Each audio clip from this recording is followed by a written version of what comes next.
All right, guys, take a good look at this video. This video I'm about to show you now, I promise you will love this video.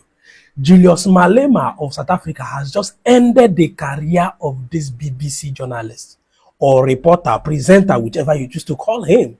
Julius Malema just ended his career as a journalist. Now, this man was interviewing Malema concerning some serious national issues around the accusation of Donald Trump, okay, at the White House that he made to Cyril Ramaphosa, that is the president of South Africa, against Malema. The chantings and the rest that Julius Malema had been doing during campaign, which, according to Trump, suggests that Malema was the one engineering black South Africans to commit genocide against the white people in South Africa. Now, this journalist asked question as if he was part of the problem. He asked Malema questions as if he was very racist to me, to how I understand it. And guess what? He did not see the kind of response that Malema gave to him. He did not see it coming.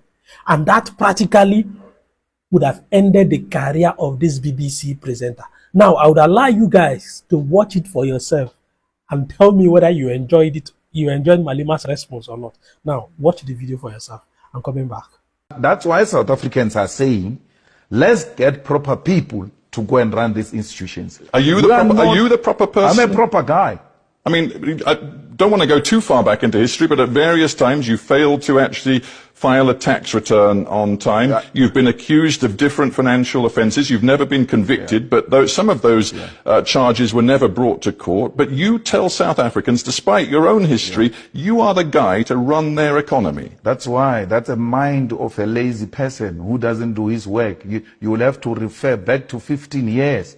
I've grown up over a period of time, build a solid political party. The only thing you can keep on referring to is what you interviewed me about it 12 years ago. Get something new, my brother. No, I'm very... Show a skill of a hard-working presenter who does his research. You can't falter me. Since I've made my mistakes on tax when I was very young, when I was almost 27 years old, fixed that problem. Today, I'm a 42-year-old married man with children who has taken responsibility and built a solid party to be the third largest party without the support of white monopoly capital and the owners of the South African economy. You keep on referring to old and old things because you are now beginning to sound like a scratched CD. You have every right to tell me you have changed. Tell me of me now.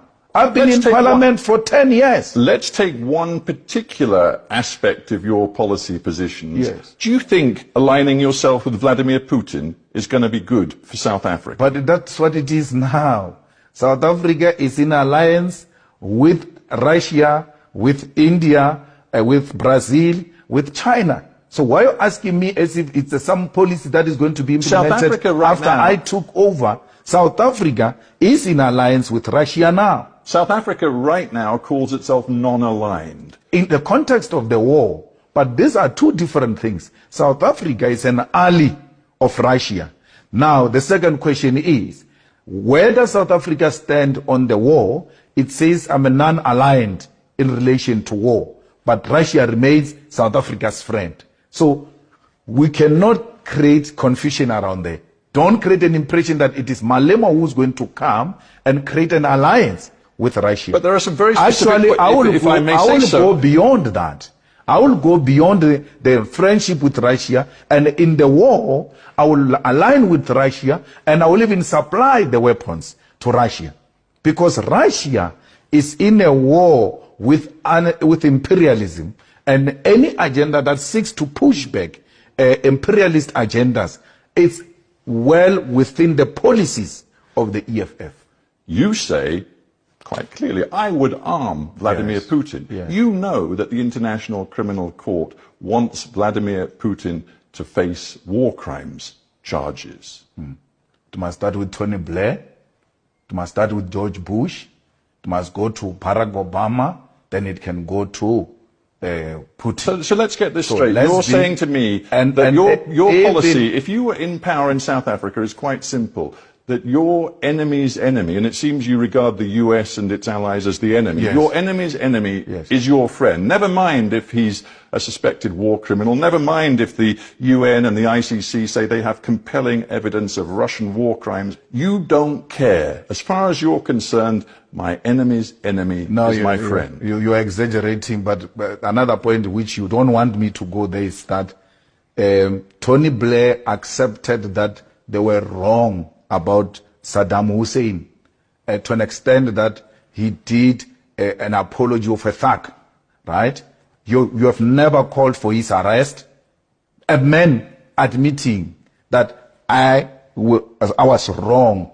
To how many people died there, killed by those people. So all I'm saying is, we are with President Putin because it's not enemy of my enemy. It is an anti-imperialist agenda that says the American dominance and its allies should be undermined at all costs. Anti-imperialism, even though Vladimir Putin is quite explicit about his desire to revive a form of empire. He says countries like Ukraine have no right to independent sovereign existence. He appears to believe that the best thing would be to revive an empire, the Soviet empire. But you're anti-imperialist? We are anti-imperialist. That's a debate for another day. If the war is not what he's talking, the war is about the expansion. And had there been a common ground found, this could have been avoided. We are not for imperialism, even if it were to come from Russia. If he does that, we'll condemn it. But we know for a fact that progressive forces such as China have also aligned themselves with Putin to try and create an alternative from the imperialist domination of the world. And that's what the EFF is about. You admire China, you admire, it seems, Putin. What you seem to have as a vision for South Africa's future is much more along those lines, authoritarianism than democracy. No, socialism is not authoritarianism. So how can you describe China as progressive? No, it's very progressive. China subscribed to Leninism and Marxism, where the working class controlled the commanding heights of the economy. And that's what we subscribe for.